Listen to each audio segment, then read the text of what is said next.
আজি আমি যেটো কাৰণে দিছো আপোনালোকে সকলোৱে জ্ঞাত আগন্তুক মানে বিষয়ে কৈ গৈছে আমাক মতে সুৰক্ষিত লাগে আৰু তেওঁলোকে যদি ইমান প্ৰব্লেম পাইছে ইয়াৰ পৰা আঁতৰি যোৱাটো আমি ভাল পাওঁ কাৰণ আমাৰ ইমান জনবহুলৰ ঠাইত আজি তেওঁলোকে কৈছে 10 চনৰ পৰা 2010 চনৰ পাছৰ মানুহখিনি উঠাই দিব লাগে 2010 চনৰ পৰা যদি এই 2025 পালে অতখিনি দিন তেওঁলোকে চকু বান্ধি থকা নাছিলে নহয় জানো সেইটো কাৰণে আমাক সেইটো কোনো আমি সেইটো আইন নেমানো আৰু এটা লিখিছে যে 1903 চনৰ কথাটো সেইখন সেইখন মানে ইংৰাজৰ দিনৰ মানে আইনখন আমি কেতিয়াও নামানো কাৰণ সেই ইংৰাজো নাই সেই আইনো নাই আমি এটা স্বাধীন দেশৰ নাগৰিক আৰু স্বাধীন দেশৰ ভাৰতৰ আমি আইনহে মানিম সেইটো কাৰণে তেওঁলোকে আমাক যিটো প্ৰতিদিনে হাৰেছমেণ্ট এটা দি আছে কাৰণ এইখিনি উঠাবলৈ আমি এটা দিন মানে গিনি জীয়াব লগা হৈছে সেইটোতো আমি হ'ব দিব নোৱাৰোঁ আৰু 40-50 বছৰ আগৰ পৰা ইয়াত মানুহখিনি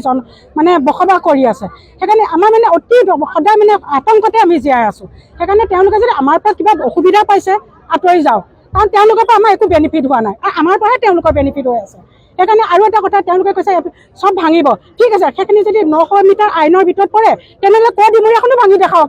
জিলা ডিষ্ট্ৰিক্টখনো ভাঙি দেখাওক প্লাছ বৃদ্ধাশ্ৰমখনো ভাঙি দেখাওক সেইখিনি কৰি দেখাওক তাৰপিছত আমি যি যুক্তিত আঁতৰিব লাগে লাগিম হয়নে নহয় সেইটো কৰক প্ৰথম এইখিনি কৰি ল'ব লাগিব অকল জনসাধাৰণক কম মানে সুবিধা পাই পেলাই আঁতৰি যা ক'লে নহ'ব নহয় তাত আমাৰ ধনী দুখীয়া গোটেইখিনি মিক্স হৈ আছোঁ আৰু 100 মিটাৰ কথাটো কৈছে 100 মিটাৰত যিখিনি মানুহ আছে তেওঁলোকেও জানে এইখিনি একদম দুৰ্বল মানুহ অলপমান আছে সেই যেনেকৈ ৰছী এডাল আপটো খুলি ল'ব পাৰিলে আপুনি খুলি গৈ থাকে তেওঁলোকে সেইটো ব্যৱস্থা কৰিছে সেইটো ব্যৱস্থা আমি কোনো কাৰণত হ'ব দিব নোৱাৰোঁ আমি স্বাধীন দেশৰ নাগৰিক স্বাধীন দেশত আমি নিজে বেগ হৈ পাকিস্তানী হ'ব নোৱাৰোঁ আৰু সেইটো কাৰণে একদম পুৰা আমি গোটেই ৰাইজে লাগিলে তেজ দিম তথাপিতো সিহঁতক আমি মাতি নিদিওঁ সিহঁতে এবাৰ যাব পাৰে তাৰ বাবে আমি একদম পুৰা বিদায় দিছোঁ কি অসুবিধা হৈছে আপোনাৰ অসুবিধা মানুহখিনি আতংকিত হৈ গৈছে না কিহৰ কাৰণে নটিচ দিছে মাটি এৰিব লাগে এটা ঘৰ বনাওঁতে মানুহৰ কিমান বছৰ সপোন হয় সেই সপোনটো পূৰাৰ বাবে আমাৰ 10-15 বছৰ লাগে প্ৰি প্লেনৰ মাজত এটা ঘৰ বনায় সেই ঘৰ যদি ভাঙি দিব পইচা দিলেতো পইচাটো সেই আৰু মাটি নাপায় আপুনি ক'তো ঘৰ বনাব নোৱাৰিব দিনক দিনে বস্তুৰ দাম বাঢ়ি গৈ আছে গতিকে সৈন্য বাহিনীয়ে মানুহৰ জনসাধাৰণক সুৰক্ষাৰ কাৰণে সৈন্য বাহিনী লাগে দেশৰ সুৰক্ষাৰ কাৰণে এই সৈন্য বাহিনীয়ে যদি জনসাধাৰণকে উচ্ছেদ কৰিব তেতিয়াহ'লে সৈন্য বাহিনী আমাক নালাগে উঠাই লৈ যাগে স্থানান্তৰ কৰক কি দৰকাৰ আছে সৈন্য বাহিনী আমাক ঠিক আছে মৰমতালি এই মৰমতালি অতি শীঘ্ৰে বন্ধ কৰিব লাগে এজন কামাণ্ডাৰ অফিচাৰ আহিব প্ৰত্যেক বছৰে তেখেতসকলে নতুন আইন প্ৰণয়ন কৰি থাকিব ৰাইজক প্ৰত্যেক বছৰে তেওঁলোকে কৈছে তেখেতৰ ছিকিউৰিটি থ্ৰেট হৈছে কিন্তু তেওঁলোকে ৰাইজক এই যে হিয়াৰিং দি বা এই প্ৰক্ৰিয়াটোত ৰাইজক মানসিকভাৱে ভাঙি পেলাইছে সেইকাৰণে আমি ৰাইজৰ আজি ওলাই আহিছোঁ সমজিল্লা আয়ুক্তক এখন স্মাৰক পত্ৰ প্ৰেৰণ কৰিছোঁ আৰু আমাৰ দাবীখিনি হৈছে যে এয়াৰফ'ৰ্চৰ যিখিনি মৰমতালি আজি 900 মিটাৰ ভিতৰত তেওঁলোকে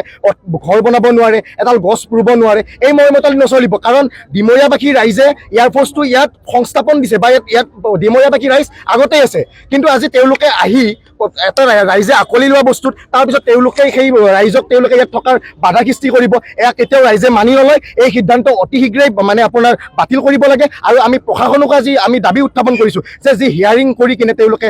2-এজন মানুহক মাতি তেওঁলোকে সমজিল্লা কাৰ্যালয়ত নটিচ দি কিনে মানসিকভাৱে ভাঙি পেলাইছে এই কাৰ্য আমি ইয়াৰ পৰাই যেন বন্ধ কৰিবৰ কাৰণে আমি দাবী উত্থাপন কৰিছোঁ আৰু পৰৱৰ্তী সময়ত যাতে এই এয়াৰফ'ৰ্চটো যদি তেওঁলোকৰ যদি ছিকিউৰিটি থ্ৰেটৰ যি অসুবিধা আছে তেতিয়াহ'লে ইয়াৰ পৰা স্থানান্তৰ কৰক আমাৰ ৰাইজৰ একো অসুবিধা নাই কিন্তু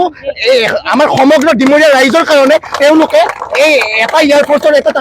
ইয়াত থকা ব্যৱস্থাহে কোনো তেওঁলোকৰ ঘাটি নহয় তেওঁলোকে ইয়াতে থাকে যিখিনি কৰ্মৰত মানুহ সেই কাৰ্যালয়টো ইয়াৰ পৰা স্থানান্তৰ কৰক আমাৰ ৰাইজৰ কোনো অসুবিধা নাই আমি তেওঁলোকক সদায় সহযোগিতা কৰি আহিছোঁ ইয়াত আমাৰ তেওঁলোকৰ থকাৰ যিহেতু অসুবিধা আমাৰ স্থানীয় ৰাইজে ভাড়াঘৰ তেওঁলোকক প্ৰদান কৰিছে শাক পাচলিৰ দোকানৰ পৰা যদি আমাৰ ভাবিছে যে আমাক সুৰক্ষা প্ৰদান কৰিছে যিহেতু ৰাইজে যিমান পাৰে তেওঁলোকক আমি সুবিধা প্ৰদান কৰিছোঁ কিন্তু তেওঁলোকে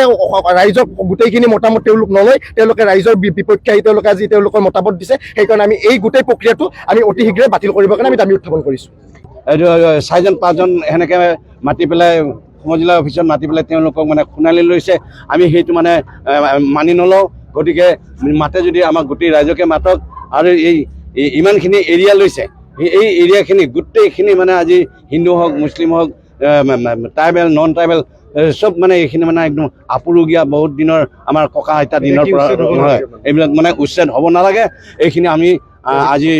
সমজিলা ছাৰক আমি মানে মেম'ৰেণ্ডাম দিছোঁ সেই মেম'ৰেণ্ডামখন যাতে ৰাইজে যি বিচাৰিছে সেইমতে ৰাইজৰ সন্তুষ্ট হ'ব পৰাকৈ তেখেতে যাতে আমাক মানে উত্তৰ দিব লাগে